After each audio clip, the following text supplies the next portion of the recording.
কেমন আছেন সবাই? আজকে আমি কাঁকড়া রেসিপি করব, সেটা আজকে শেয়ার করছি আপনাদের সাথে।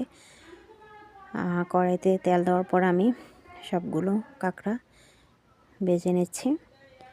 আমি সৌদি আরব আসার আগে আমার আপু আমাকে ভাজি করে খাইয়েছিলেন।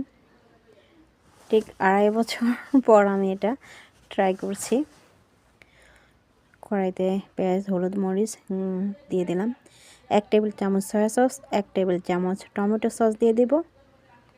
ভালো করে মশলাটা কষিয়ে নিচ্ছি। তারপর এখানে ভাজা কাঁকড়াগুলো দিয়ে দিব, নেড়ে নিচ্ছি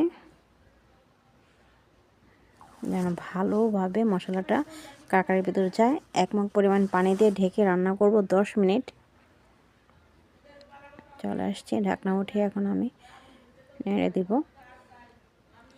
আবার ঢাকনা দিয়ে রাখবো 5 মিনিট। চলে আসছে,